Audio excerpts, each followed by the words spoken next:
नागालैंड में विरोध, आगजनी।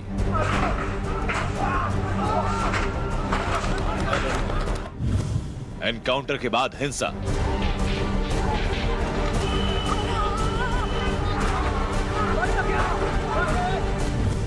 पंद्रह की मौत। सरकार की अपील, शांति बनाए रखें। सरकार स्थिति पर सूक्ष्मता से नजर रख रही है और क्षेत्र में शांति और सौहार्द सुनिश्चित करने के लिए आवश्यकता अनुसार जरूरी उपाय भी किए जा रहे हैं। संसद में गृह मंत्री अमित शाह की सफाई। यह निर्णय लिया गया है कि सभी एजेंसियों को यह सुनिश्चित करना चाहिए कि विद्रोहियों के खिलाफ अभियान चलाते समय भविष्य में ऐसी कोई दुर्भाग्यपूर्ण घटना की पुनरावृत्ति न हो। नागालैंड को अमन चाहिए, राजनीति नहीं।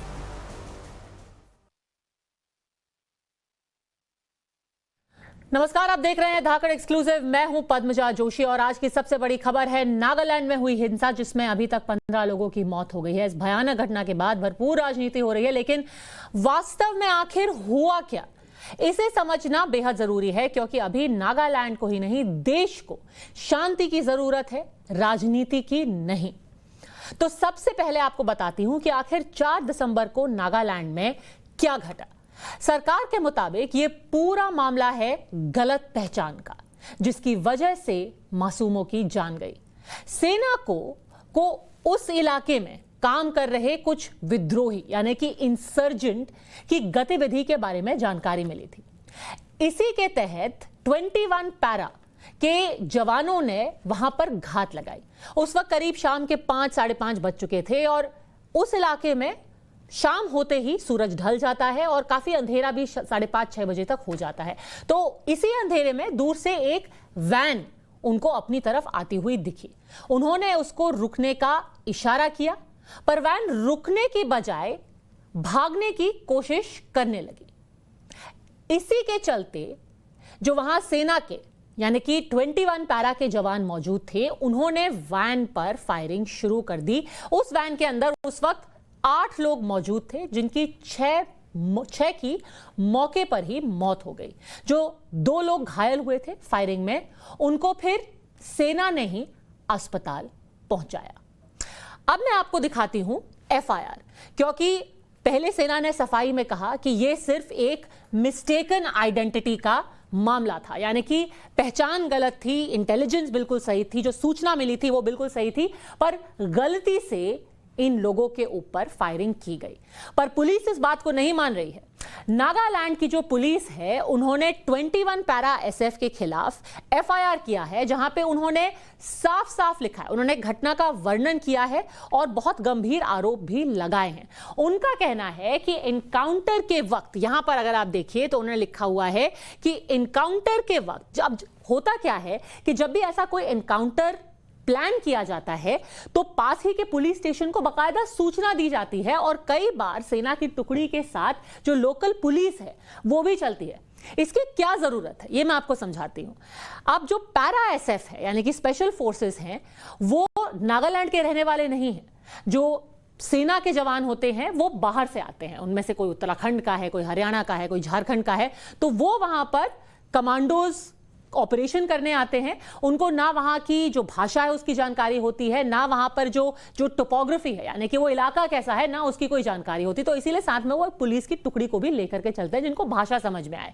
तो ये FIR का कहना है कि जिस वक्त ये घटना घटी, ना कोई पुलिस का गाइड इन सिक्योरिटी फोर्सेस के साथ था, ना ही सिक्योरिटी फोर्सेस ने ऐसी कोई भी रिक्वेस्ट यानी कि कोई प्रार्थना पास के पुलिस स्टेशन को दी जिससे उनको कहे कि आप हमें पुलिस का एक गाइड दीजिए ऑपरेशन के लिए। और इसी के चलते उन्होंने साफ साफ इस FIR में कहा है कि सुरक्षा बलों का इरादा ही था, यानी कि ये इरादतन हत्या की गई है, उनका इरादा ही था लोगों की हत्या करना और उनको घायल करना। अब नागालैंड में हालत कैसे इतने खराब हो गए, क्या इन लोगों की जान बचाई जा सकती थी, इसे आपको हम फिर से समझाते हैं। अब एक बार जब मुठभेड़ हो गई और गलत पहचान की वजह से मुठभेड़ हुई, उसके बाद मौके पर स्थानीय लोग इकट्ठा हो गए भारी मात्रा में।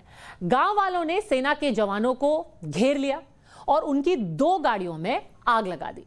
इसमें एक जवान मौके पर ही शहीद हो गया, वो उत्तराखंड का रहने वाला था।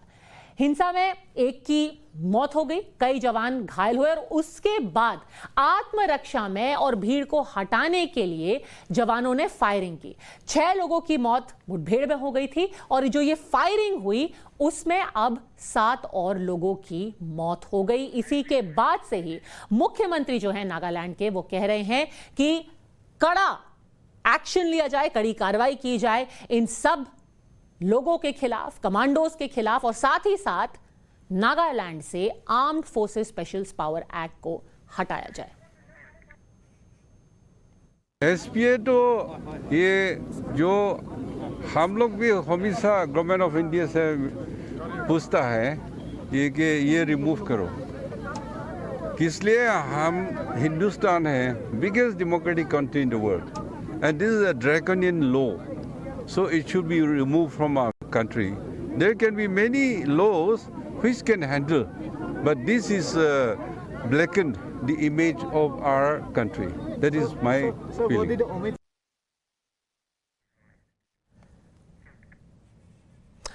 तो जो आरोप लगाए गए हैं वो बेहद गंभीर हैं। ये कहा गया है कि जानबूझकर हत्या की गई है और इसी इरादे से, इसी मकसद से ये सिक्योरिटी फोर्सेस गई थी कि सिविलियंस की हत्या की जाए। पर आपको ये भी बता दें कि अगर हम राजनीति छोड़ दें तो हाँ, गलती हुई है और ये बात खुद गृह मंत्री ने सदन में मानी है कि वहां पर गलती हुई है। पर यह भी देखना बहुत जरूरी है कि दिसंबर 4 के बाद किस तरीके से जो सिक्योरिटी फोर्सेस हैं उन्होंने लगातार अपने को संभाल करके रखा है। उन्होंने कोई भी एक्शन लेने से पहले 10 बार सोचा है। अब मैं आपको 5 दिसंबर की एक घटना दिखाती हूं। उनके विजुअल्स अगर आप देखें तो मौन में असम राइफल्स का एक पोस्ट है, उसके ऊपर करीब 700 लोगों ने, ये विजुअल हटाइए, जो मौन में कैंप है उसके विजुअल्स दिखाइए।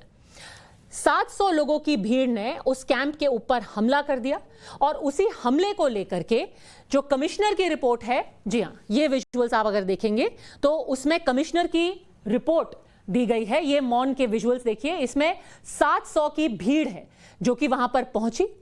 उनके हाथ में कई धारदार हथियार थे। उन्होंने अपने साथ में पेट्रोल बम किस्म के ले रखे थे और इस तरीके से उन्होंने हमला किया। आगजनी की गई, जो गाड़ियां वहां पर थी उन पर तोड़फोड़ की गई, यहां तक कि जो 3 वहां पर इमारतें थी उनमें आग लगा दी गई।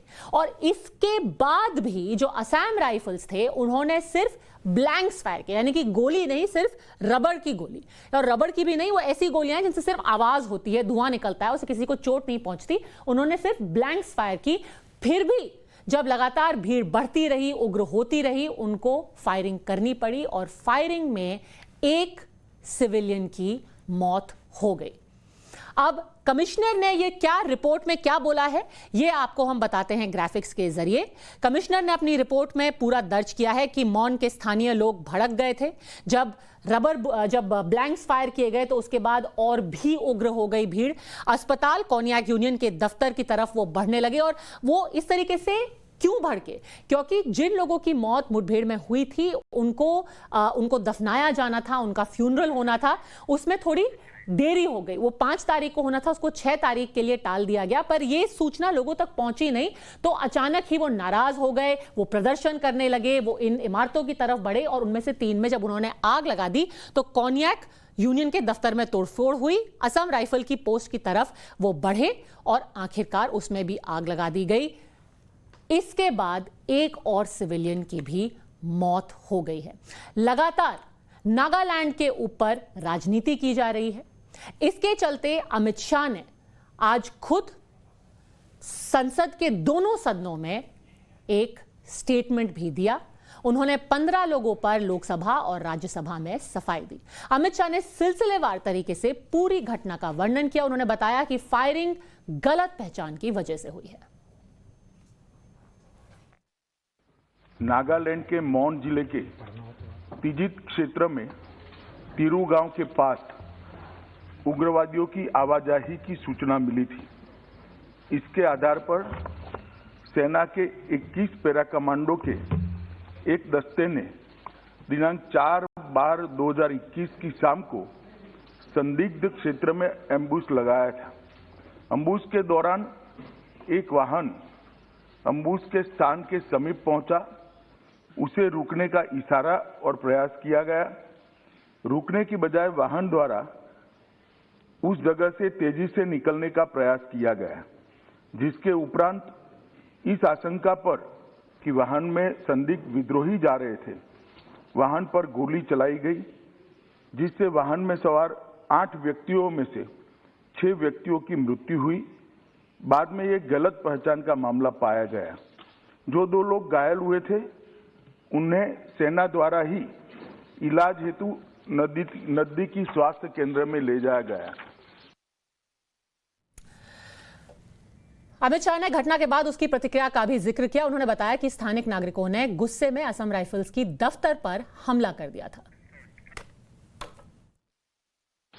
यह समाचार प्राप्त होने के बाद स्थानिक ग्रामीणों ने सेना की टुकड़ी को घेर लिया, 2 वाहनों को जला दिया और उन पर हमला किया।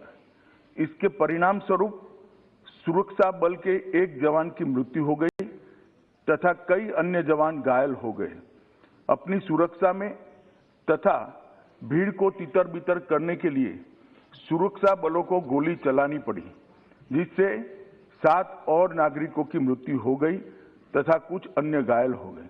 स्थानीय प्रशासन और पुलिस ने स्थिति को सामान्य करने के प्रयास किए हैं। अभी स्थिति तनावपूर्ण लेकिन नियंत्रण में बनी हुई है। अब ये मांग की जा रही है कि arm forces special powers act को नागालैंड से हटा दिया जाए, पूरे पूर्वोत्तर से हटा दिया जाए। तृणमूल कांग्रेस और कांग्रेस अपना एक प्रतिनिधि दल भी नागालैंड जल्द ही भेजने की तैयारी कर रहे हैं। गोपाल कृष्ण अग्रवाल प्रवक्ता हैं बीजेपी के, हमारे साथ जुड़ गए हैं। रिजू दत्ता के साथ प्रवक्ता हैं तृणमूल कांग्रेस के दीपक दीवान, वरिष्ठ पत्रकार हैं, और लेफ्टिनेंट जनरल राज काद्यान हैं, रिटायर्ड रक्षा विशेषज्ञ हैं। गोपाल अग्रवाल, इस तरीके की घटना कैसे हो सकती है जब लोगों का ट्रस्ट है वो सिक्योरिटी फोर्सेस पर, सरकार पर, कैसे कायम रह सकता है?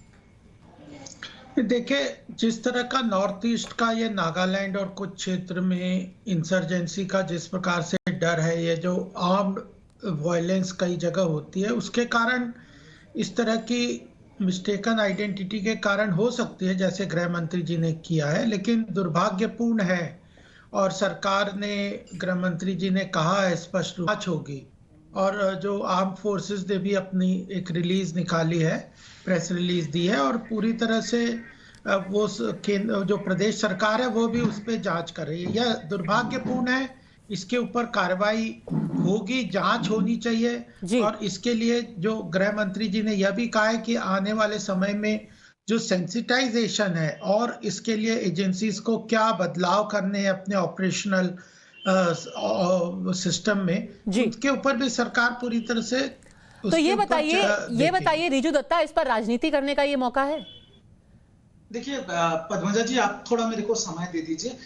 ये राजनीति का विषय है नहीं, ये लोगों के मुद्दों का विषय है। और पहले मैं अपना पार्टी का स्टैंड क्लियर कर देता हूं। पहला तो नागालैंड में जो दर्दनाक घटना हुई है, जहां पर 14 मासूमों की जान गई है और हमारे देश का एक जवान भी शहीद हो गया, इस बात की हम कड़ी तौर से निंदा करते हैं। और सारे पीड़ितों के परिवार की तरफ हमारे तृणमूल कांग्रेस का हार्दिक संवेदना है। और हम ये भी बताना चाहते हैं, नागालैंड और नागालैंड के हर एक व्यक्ति के साथ तृणमूल कांग्रेस पूर्ण एकजुटता के साथ खड़ी है। अब पीड़ितों के परिवार की न्याय के लिए, वो भले ही हमारा जवान हो या वो लोग जो जिनको गोली मार के हत्या कर दी गई है, उनके न्याय के लिए हम एक स्वतंत्र जांच कमेटी की मांग कर रहे हैं। सिर्फ एसआईटी फॉर्म करने से नहीं होगा। सर, आपको लगता नहीं है कि जब खुद सरकार मान रही है कि हाँ ये गलत पहचान हुई थी, हम 1 महीने के अंदर रिपोर्ट दे रहे हैं, तो किसी भी तरीके से डर पैदा करना या संदेह पैदा करना मामले को बिगाड़ेगा ही? आप मेरे को 20 सेकंड का टाइम दे दीजिए पद्मजा जी। अभी जो नागालैंड में जो घटना घटी है, उससे कुछ चीजों का प्रमाण होता है। यहाँ पर बहुत विशेषज्ञ भी बैठे हैं। पहला, it is a complete failure of the intelligence, number 1। Number 2, ये जो एक नेडा फॉर्म हुआ था, मैं आपको याद दिला दूं, जो अमित शाह जी के नेतृत्व में हुआ था, जिसका काम ही था नॉर्थ ईस्ट स्टेट्स में अमन और शांति बनाए रखने के लिए, वो पूरी तरह से विफल हो गया रहा। अभी आता हूं मैं AFSPA, जो this is the special powers act. इससे क्या हो रहा है, जो नॉर्थ ईस्ट स्टेट में बहुत सालों से हो रहा है, वो जो पुराने घाव थे ना, वो अभी हरे हो गए हैं। और इसीलिए मैं केंद्रीय सरकार को ये बोलना चाहता हूं, मांग करना चाहता हूं कि या तो उसमें बदलाव लाए या उसको बदलाव लाए या हटा दे। जनरल कादयान, क्या करना चाहिए? और इतने सालों से यहाँ पर अमन शांति रही है, अब क्या काम आफ्सपा का, जब इस तरीके की घटनाएं हो सकती हैं? तो देखिए, ये जो हादसा हुआ है बड़ा दुर्भाग्यपूर्ण हादसा था, और उससे बड़ा दुर्भाग्य ये है कि अभी इसको पॉलिटिसाइज किया जा रहा है।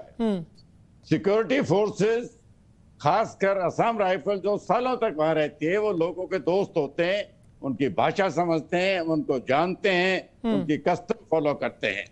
ये अभी तहकीकात तो चल रही है, 1 महीने में वकाली रिपोर्ट आएगी, लेकिन जो अभी तक समाचार लग रहे हैं, एक मिस्टेकन आइडेंटिटी है। मोन डिस्ट्रिक्ट एक बॉर्डर डिस्ट्रिक्ट है, जिसके पूर्व में अरुणाचल भी लगता है और बर्मा लगता है, और बर्मा का वो इलाका है जो गहरे जंगलों का है, जहां बर्मीज गवर्नमेंट का भी पूरा कंट्रोल नहीं है। तो नागालैंड के जो अलग अलग फैक्शन बने हुए हैं, पहला फैक्शन 1969 में बना, फिर 75 में, फिर 88 में, अभी जो 2 फैक्शन है, national socialist council of Nagaland IM group और के ग्रुप। तो IM ग्रुप ने तो 1997 में सीज फायर मान ली थी, लेकिन के ग्रुप बेहद दुर्भाग्यपूर्ण है। रिजू दत्ता, इसके हेडक्वार्टर बर्मा में है, और ये बार बार बॉर्डर। एक बार रिजू दत्ता को बताने दीजिए, जो राजनीति की आप बात कर रहे हैं उनको जवाब देने दीजिए। देखिए, मैं आपके सामने एक चित्र रखना चाहता हूं। 9 महीने पहले सीतोल कुची में 4 लोगों की हत्या हो गई। कुछ दिनों पहले आसाम मिजोरम बॉर्डर में 2 की हत्या कर दी। उसका कौन क्या हुआ किसी को नहीं पता। अभी नागालैंड की यह घटना, इससे एक चीज साबित होता है कि हमारे जो गृह मंत्री है वो अक्षम हो गए हैं। जवाबदेही किधर है? दीपक दीवान, आके माफी मांग, जवाबदेही नहीं है, और खास तौर पर जैसे कहते हैं टिरनी ऑफ डिस्टेंस, क्योंकि एक पूर्वोत्तर का जो इलाका है वहां पर कुछ भी घटना घटती है, कुछ दिनों तक गुस्सा होता है, सवाल पूछे जाते हैं और फिर सब लोग भूल जाते हैं। नहीं, देखिए, ये जो नागालैंड में जो इंसिडेंट हुआ है, आप इसको एक कोई छोटा मोटा इंसिडेंट नहीं है। देखिए, वहां के लोग इस समय उम्मीद कर रहे हैं कि ये जो वार्ता चल रही है NSCN के सारे गुटों के साथ, उसका फाइनल सोल्यूशन हो और जल्दी से जल्दी उसका अकॉर्ड साइन हो। इस दौरान यहाँ पे ऐसी घटने का मतलब क्या है, लोगों में फिर दोबारा विश्वास पैदा करना बहुत जरूरी है। आपको एक चीज और बताऊं, नागालैंड में जो अंडरग्राउंड लोग हैं, उनको नागा लोग जो हैं, वहां के स्थानीय लोग हैं, उनको नेशनल वर्कर कहते हैं। हम लोग दिल्ली में कहते हैं अंडरग्राउंड है, टेररिस्ट है, वो है। तो कहीं ना कहीं लोगों के साथ जुड़ी हुई है वहां की इंसर्जेंसी। ये बताइए कि आपके हिसाब से इस वक्त किसी भी राजनीतिक पार्टी को दीपक जी वहां जाना चाहिए? इंक्वायरी होनी चाहिए, बेशक होनी चाहिए, सजा मिलनी चाहिए, बेशक मिलनी चाहिए, पर क्या किसी राजनीतिक पार्टी के वहां जाने से किसी को भी फायदा होगा? वो ये ऐसे लोग, राजनीतिक पार्टियां जाके लोगों को और भड़काएंगी। ये समय है जो हीलिंग टच के लिए है। हीलिंग टच, ठीक है, हाँ, वो चाहिए लोगों को। और ये ठीक है, केंद्र सरकार ने शायद पहली बार मैंने देखा है कि पहली ही स्टेटमेंट में ये कह दिया कि गलती हुई है। बिल्कुल, और जो बात गलत है उसको उसको छुपाने में, ना उनको बचाने में किसी का ना फायदा है, ना ये देश हित में। रिजू दत्ता, आप जल्दी से जवाब दीजिए। और फिर मैं जी, रिजू दत्ता से जवाब दे रहे, फिर मैं सिर्फ एक चीज कहना चाहता हूं कि देखिए, अगर आप हमेशा केंद्रीय सरकार देश के नाम पे और देशभक्ति के नाम पे आम जनता को गुदगुदी देके, अगर देशभक्ति के नाम पे कोई गुदगुदी करता तो बोलते कि ये सब सही है, ये एनकाउंटर गलत नहीं है। वो तो मान रहे हैं, कि गलती हुई और सजा मिलनी चाहिए और मिलेगी। ठीक है, हो गया खत्म। गोली मार देंगे, ये नहीं हो सकता। गोली नहीं मार सकते सर, गोली नहीं मार सकते। लोगों को जवाब देना, और ना कोई कह रहा है कि गोली मारना सही था और इससे हम कोई कार्रवाई नहीं करेंगे। किसान मर गए, उसके बाद इन्होंने माफी मान लिया, तो 700 किसान का बात खत्म हो गया। दीपक जी, देखिए, ऐसा है, इसमें एक चीज मान लीजिए आप कि ये जो पूरा इंसिडेंट है, इसका सरकार ने एडमिट किया है कि गलती हुई है, और उन्होंने ये भी कहा है कि ऐसा करेंगे कि ये अच्छी घटना दोबारा ना हो। और आप ये सोच लीजिए कि इस वक्त क्या अमन शांति की जरूरत है या राजनीति चमकाने की। देखिए आज पूरे दिन नागालैंड से लेकर के किस तरह दिल्ली तक सिर्फ और सिर्फ खालिस राजनीति इस विषय पर की। देखिए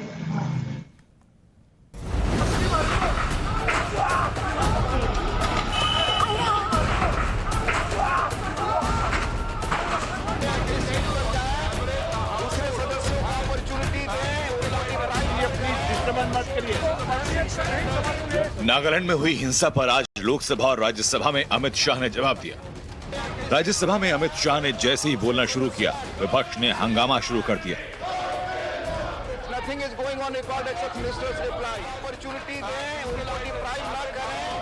गृह मंत्री ने सदन में नागालैंड एनकाउंटर पर सफाई दी, नागालैंड में शांति बनाए रखने की अपील की। नागालैंड में शनिवार को हुई हिंसा पर विरोध प्रदर्शन लगातार जारी है। इस बीच केंद्र सरकार से मुख्यमंत्री नेफ्यू रियो ने नागालैंड से आफ्स्पा हटाने की मांग की।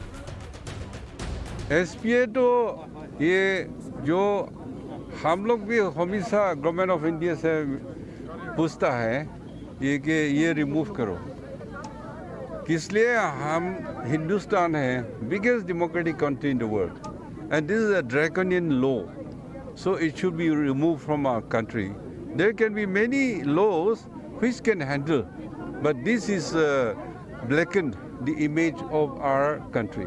That is my feeling. Nagaland को अमन चाहिए, शांति चाहिए, लेकिन देश के नेता इस पूरे मामले को राजनीति में घसीटने में लगे हैं। सिक्योरिटी फोर्सेस को किसने इंफॉर्मेशन दी? क्या उनको अभी तक अरेस्ट नहीं किया गया? उन लोगों को जिन्होंने उन 17 लेबरर्स की हत्या कर दी, कोई ताल्लुक नहीं है उनका सेपरेटिस्ट ग्रुप से। और फिर तीसरा ये कि यही सरकार मुख्तलिफ सिक्योरिटी ग्रुप से बात कर रही थी। आपने यहाँ तक कह दिया कि शेयर्ड सॉवरनिटी, क्या निकल रहा है? होम मिनिस्टर जवाब दें इसका, क्या शेयर्ड सॉवरनिटी था ये?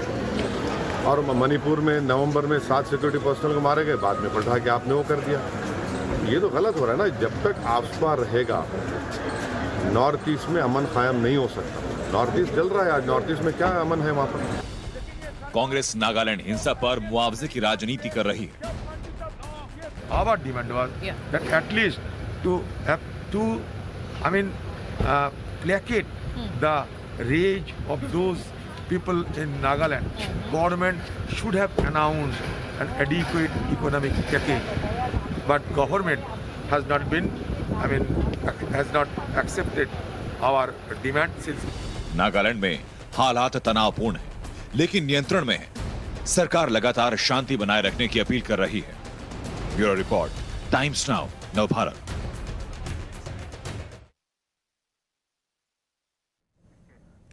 ये बताइए गोपाल अग्रवाल, जिस तरीके की राजनीति हो रही है उसमें आधे जिम्मेदार तो आप भी है ना। आपसे आज सवाल पूछा जा रहा है कि आपने खुली छूट दे रखी है। नहीं, देखिए, जिम्मेदारी तो जो गृह मंत्री जी उन्होंने सरकार के आर्मी के लिए पूरी कही है कि यह दुर्भाग्यपूर्ण है और यह गलती हुई है। यह जिम्मेदारी के हिसाब से उसको कैसे ठीक किया जाए उसके आगे उस कदम को बढ़ा ही रहे। बात यह है कि आफ्सा या जो वहां पे इंसर्जेंसी है, यह सब पूरे देश को एक्सेप्ट करना पड़ेगा कि नॉर्थ ईस्ट में भी इंसर्जेंसी का कई तरीके के वायलेंस का वहां पे बहुत बड़ा रोल रहता है वहां के लोकल उसमें इवेंट्स में। और उसलिए आवश्यकता है कि वो सेंसिटिव इश्यूज है, जैसे नागालैंड है, मणिपुर है, ये बड़े सेंसिटिव स्टेट्स हैं, उनमें राजनीति को करना अपोजिशंस को ठीक नहीं है। कारण क्या है कि जो आर्मी है उसको भी बड़े विकट परिस्थिति में काम करना पड़ता है। उसको इंसर्जेंसी को, जो इंसर्जेंसी है जी, जो टेररिस्ट एक्टिविटीज है, वह बहुत मुश्किल होता है उसको डील करना। उसकी एक नॉर्मल सिचुएशन नहीं होती। उसके लिए उसको एम्पावर भी करना पड़ता है। उसके लिए जो वो संवेदनशीलता रखनी है वह भी जरूरी है। अच्छा, वो लोगों को भी और अपोजिशन को भी तो संवेदनशील रहना चाहिए। पद्मजा जी, अपोजिशन को अपने गोपाल जी में राजनीति करने की क्या आवश्यकता है? अगर एक बार इन्वेस्टिगेशन हो जाने दीजिए, एसआईटी की रिपोर्ट आ जाने दीजिए, आर्मी अपनी स्टेटमेंट दे देगी जी, और उसके बाद क्या चीज लेनी है सरकार उसमें एक्शन तुरंत लेगी। 1 महीना आप रुक जाइए। नहीं आप अच्छा गोपाल कृष्ण अग्रवाल जी, मैं आपको 2 सवाल पूछता हूं। शीतल कुची घटना में जहां पर सीआईएसएफ ने 4 लोगों को मार दिया, उसका क्या रिपोर्ट आया?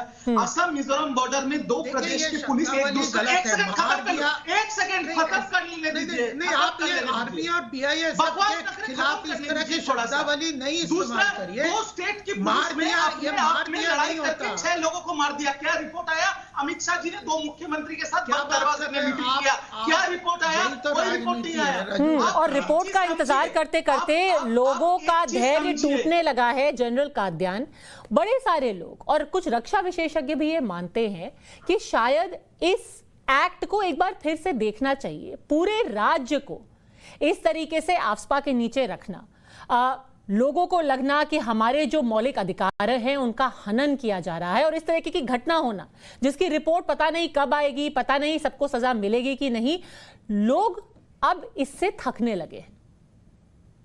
देखिए, आफ्स्पा एक सिपाही के लिए सबसे मुश्किल ऑपरेशन इंसर्जेंसी में ऑपरेट करना होता है, जहां वो ये नहीं पता कर सकता कि कौन उसके साथ है, कौन उसके विपक्ष में है।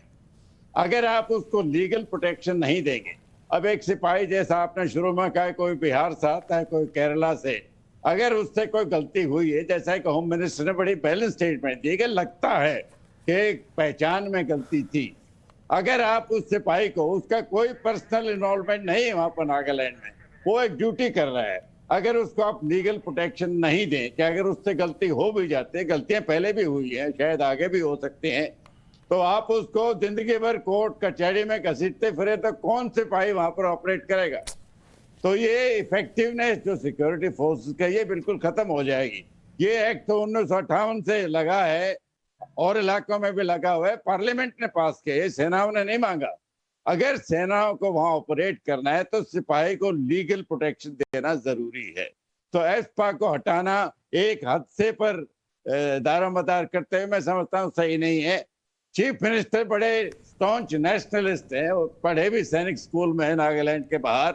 अब वो जो स्टेटमेंट देते हैं, हर स्टेटमेंट में पॉलिटिशियन देता है तो कहीं ना कहीं मजबूरियां भी होती है जी। लेकिन इस वक्त आफ्स्पा को हटाने के बाद, जबकि मासूम लोगों को डेथ हुई, उनको आप सहायता दें, वो विपक्षी डिमांड सही है, फाइनेंशियल असिस्टेंस दें, तहकीकात इम्पार्शियल होनी चाहिए और हो भी की जी। जो भी गलती अगर सिक्योरिटी फोर्सेस से हुई, अगर एक्सेसिव जी सेल्फ डिफेंस में भी उन्होंने फायर का इस्तेमाल किया तो उनको भी सजा दी जाए। बेशक सजा मिलनी चाहिए और इस पर लगातार हम नजर बनाए भी रखेंगे, क्योंकि 1 महीने के अंदर अंदर जो टीम बनी है उसको अपनी रिपोर्ट देने के लिए हिदायत दी गई है और खुद गृह मंत्री ने ये बात सदन के अंदर कही है।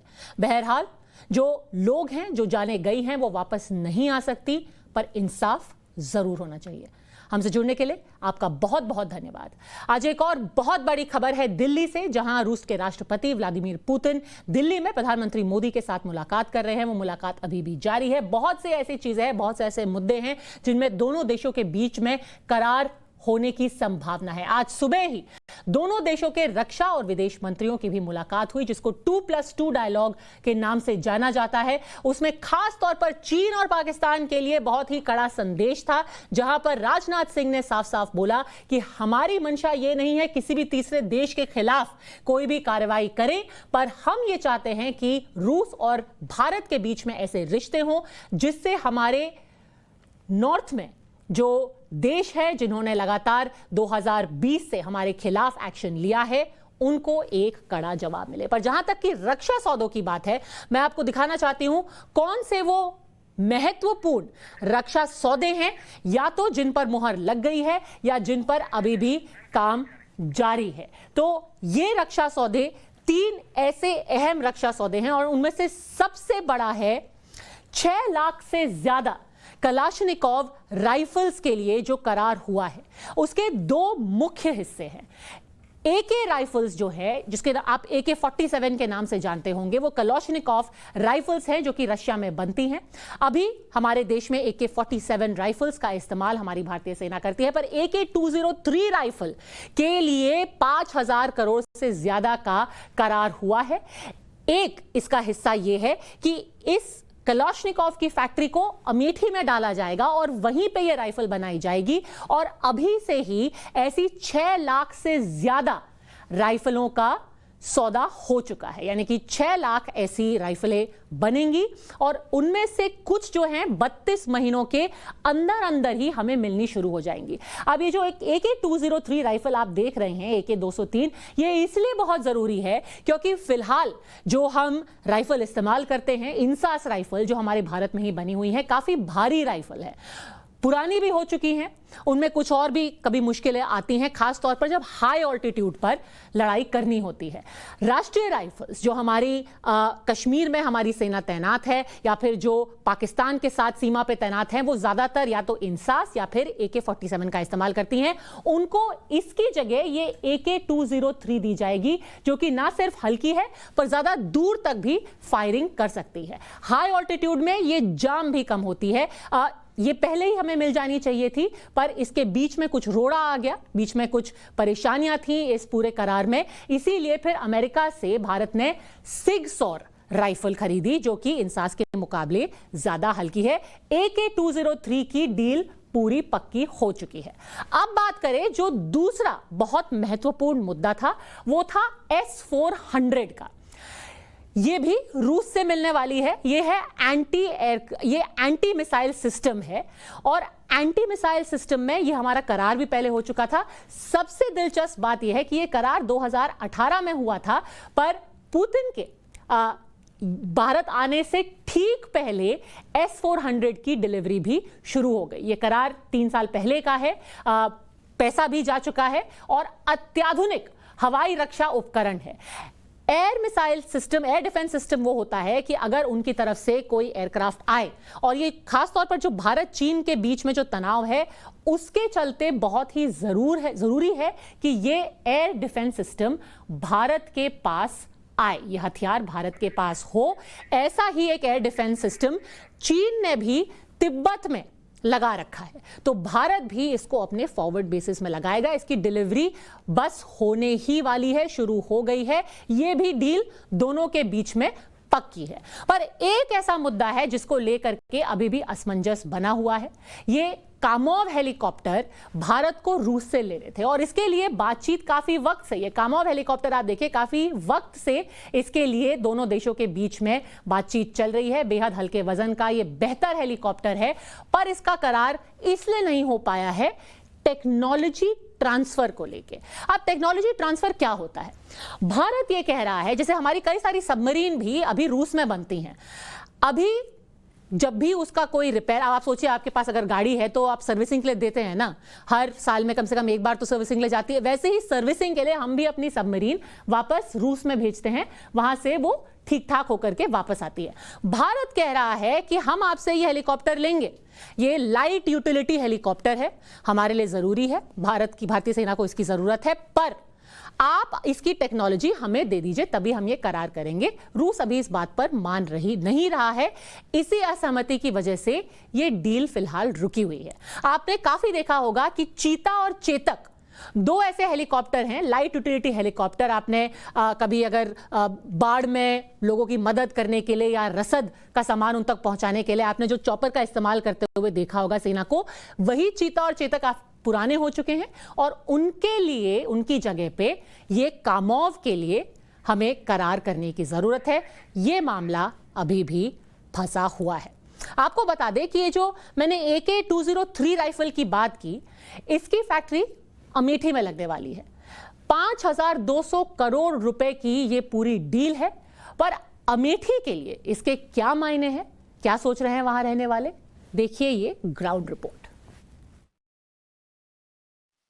रक्षा के क्षेत्र में देश को आत्मनिर्भर बनाने की कड़ी में एक और पहल भारत सरकार की तरफ से की जा रही है और इसके तहत अब अपने देश में ही स्वदेशी राइफलें बनाई जाएंगी और वो भी उत्तर प्रदेश के अमेठी में।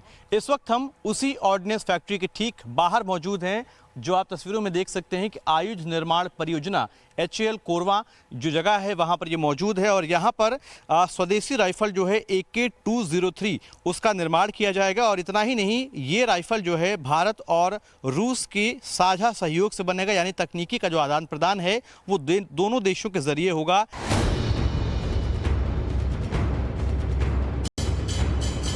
भारत की सेना के हाथों में अब पुरानी इंसास की जगह अब दुनिया भर की सबसे खतरनाक राइफल्स में से एक अत्याधुनिक राइफल AK-203 होगी। रूस के राष्ट्रपति व्लादिमीर पुतिन भारत में और उनकी मौजूदगी में भारत और रूस के बीच में AK-203 राइफल को लेकर 5100 करोड़ रुपए के रक्षा समझौते पर दस्तखत हो चुके हैं। रूस की AK-203 राइफल दुनिया की सबसे घातक और सबसे सफल राइफल AK-47 का अत्याधुनिक रूप है। रूस के साथ हुई इस डील के तहत भारतीय सेना और अर्धसैनिक बलों के लिए अमेठी की फैक्ट्री में 7.5 लाख राइफल बनाई जाएंगी। ये राइफल सेना में भारतीय की स्वदेशी राइफल इंसास की जगह लेंगी। इंसास का वक्त अब पूरा हो चुका है। अब AK-203 का युग शुरू हो रहा है। इंसास को 1990 के दशक में सेना में शामिल किया गया। इंसास राइफल को DRDO ने बनाया था। कई सालों से भारतीय सेना और पैरामिलिट्री फोर्सेस इंसास राइफल का विकल्प खोज रही थी, जो अब मिल गया है। AK-203 राइफल अमेठी की आयुध फैक्ट्री में बनाई जाएंगी। AK-203 राइफल की तकनीक रूसी है, लेकिन भारत के समझौते के मुताबिक 7.5 लाख राइफल उत्तर प्रदेश के अमेठी में बनाए जाएंगे।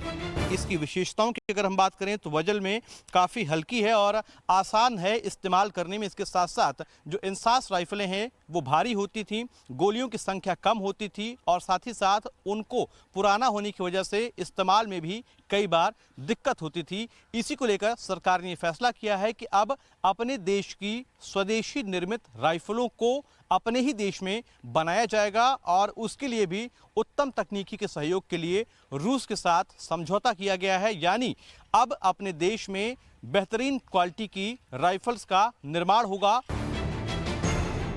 AK-203 राइफल को बनाने में ज्यादा हिस्सेदारी अमेठी ऑर्डिनेंस फैक्ट्री की होगी। यह हिस्सेदारी 50.5% है, जबकि रूस की कंपनी का हिस्सा 49.5% होगा। इस राइफल की सबसे खास बात यह कि 1 मिनट में 600 गोलियां फायर कर सकती है, मतलब 1 सेकंड में 10 गोलियां। AK-203 राइफल को ऑटोमेटिक और सेमी ऑटोमेटिक दोनों तरह से प्रयोग किया जा सकेगा। तो कभी जाम ना होने वाली, हर मौसम में काम आने वाली AK-203 अब आ रही है।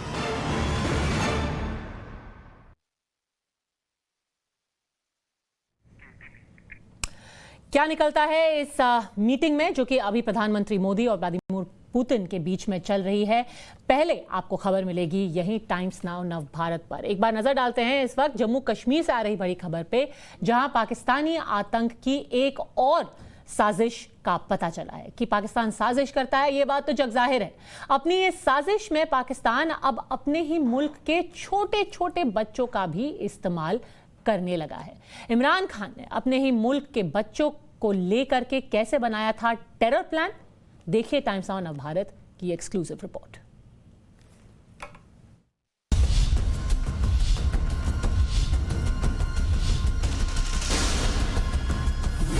पाकिस्तान आतंक को पनाह देने वाला देश। पाकिस्तान आतंक की सबसे बड़ी फैक्ट्री। पाकिस्तान जहां है आतंकियों का राज। आतंक को बढ़ाने और पालने वाले देश पाकिस्तान ने छोटे छोटे बच्चों के सहारे रची थी हिंदुस्तान में आतंक फैलाने की नापाक साजिश।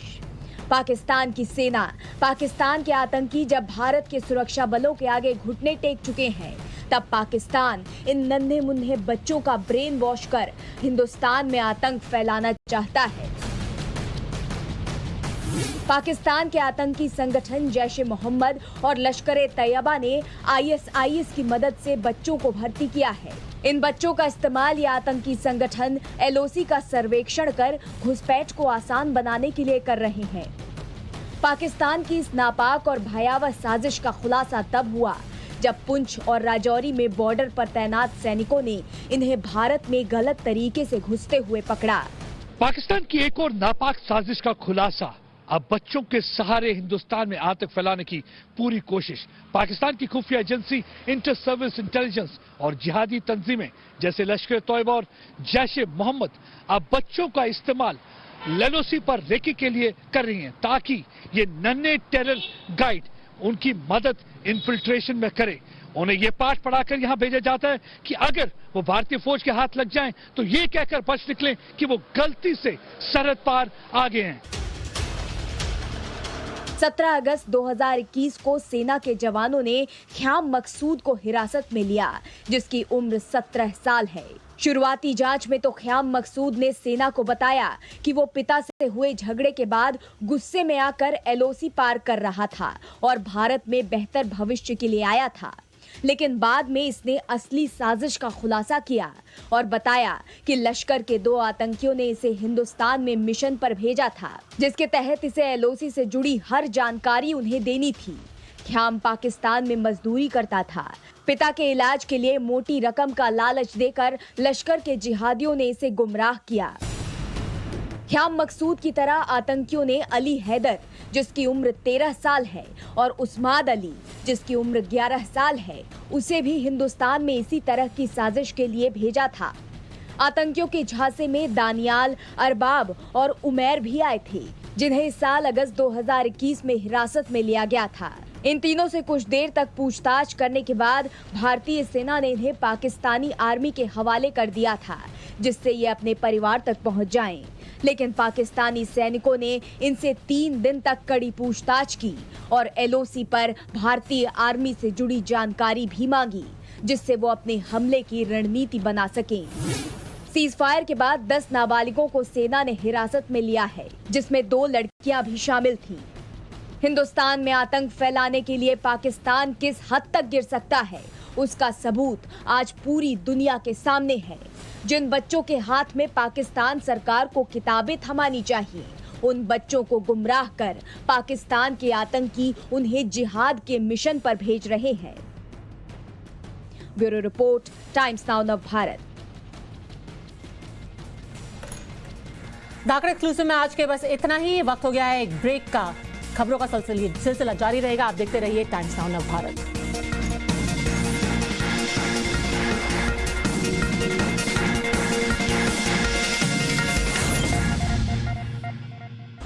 In association with Tata Punch, India's safest